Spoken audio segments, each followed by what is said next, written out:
Hi guys, so the other video was a simple circuit with just one light bulb, and now I added two light bulbs. They're still connected in series, which means that there's only one path for electricity to flow through the entire circuit before returning back to the negative end terminal of the battery.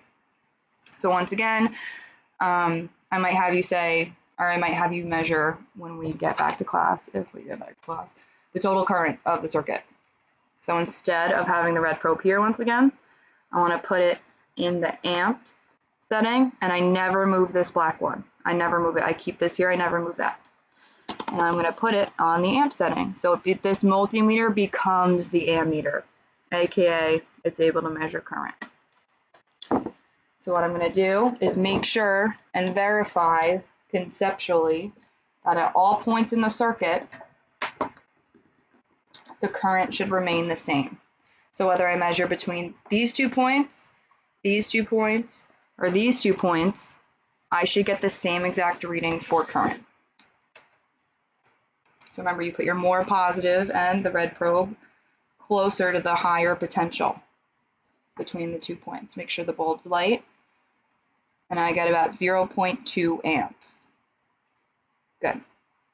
So let me make sure that at every point I get 0.22 amps. And remember why I had to break the circuit in order to measure current. I had to break it because that's how ammeters, machines that measure current, have to be connected. You can't just take the probes and touch the circuit like this.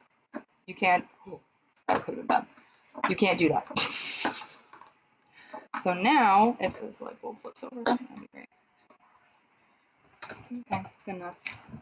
All right, so I broke the point between the two bulbs, and I'm going to connect the ammeter in series, which just means I'm going to touch the more positive, higher potential to this bulb and the lower negative probe to this bulb, and I get 0.21, 0.22 amps. Good. One last place to check. I can break the second to third point, the very last point, or section, I should say, of our circuit. Put the red probe on the higher potential point and the black probe on the lower potential, and I get 0.22 amps once again. So good, we verified that current still remains the same in series and everything is working properly, hopefully, as it should. And now let's look at the voltage drop. Let's see, remember, let's re-verify the total voltage of the battery. Let's do that. So I'm going to go to my voltage setting. I need to put my red probe back in the right slot because that's the option that measures voltage and resistance. And remember, measuring voltage is nice because you don't have to keep unclipping wires and putting your multimeter back in. All you have to do is touch it. So let me measure, once again, I forgot what the value was, the potential difference across all three batteries. 3.86 volts. 3.86 volts. So I'm going to write that down. So the total voltage, V tot, equals 3.86 volts.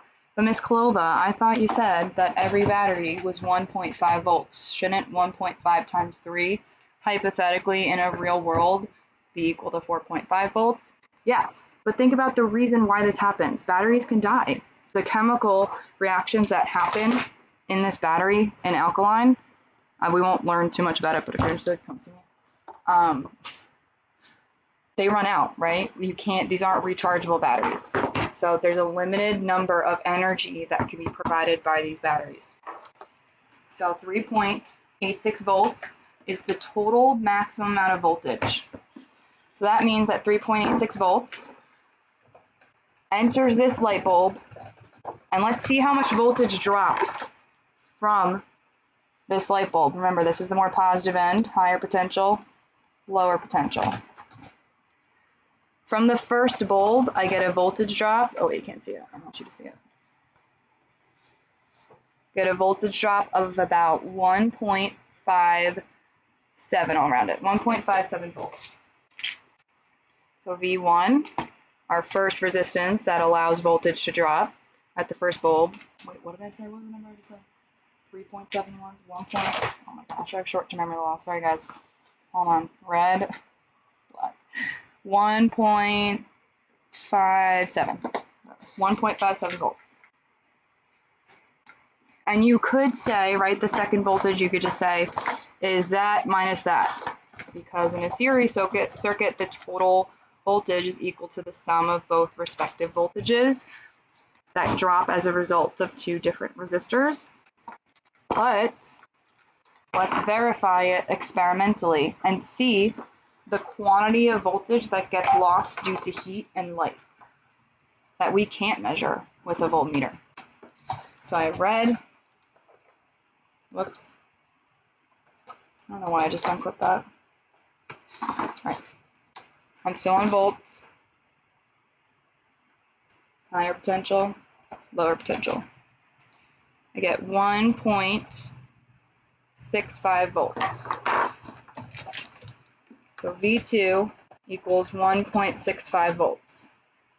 If we look, if we totaled both of these measured, oh, can't even see that.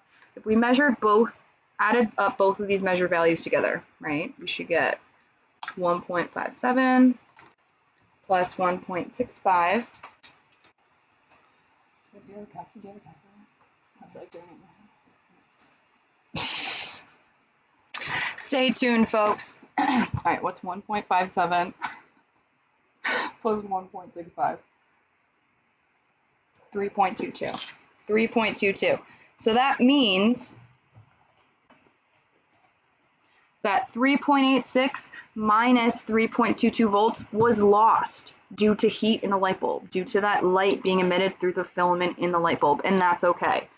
But, right, that it's not a ginormous amount, which means I can still touch them. They're pretty warm to the touch, but they're not crazy hot to the point where you can't touch them. And that's how you measure voltage and current in a series circuit.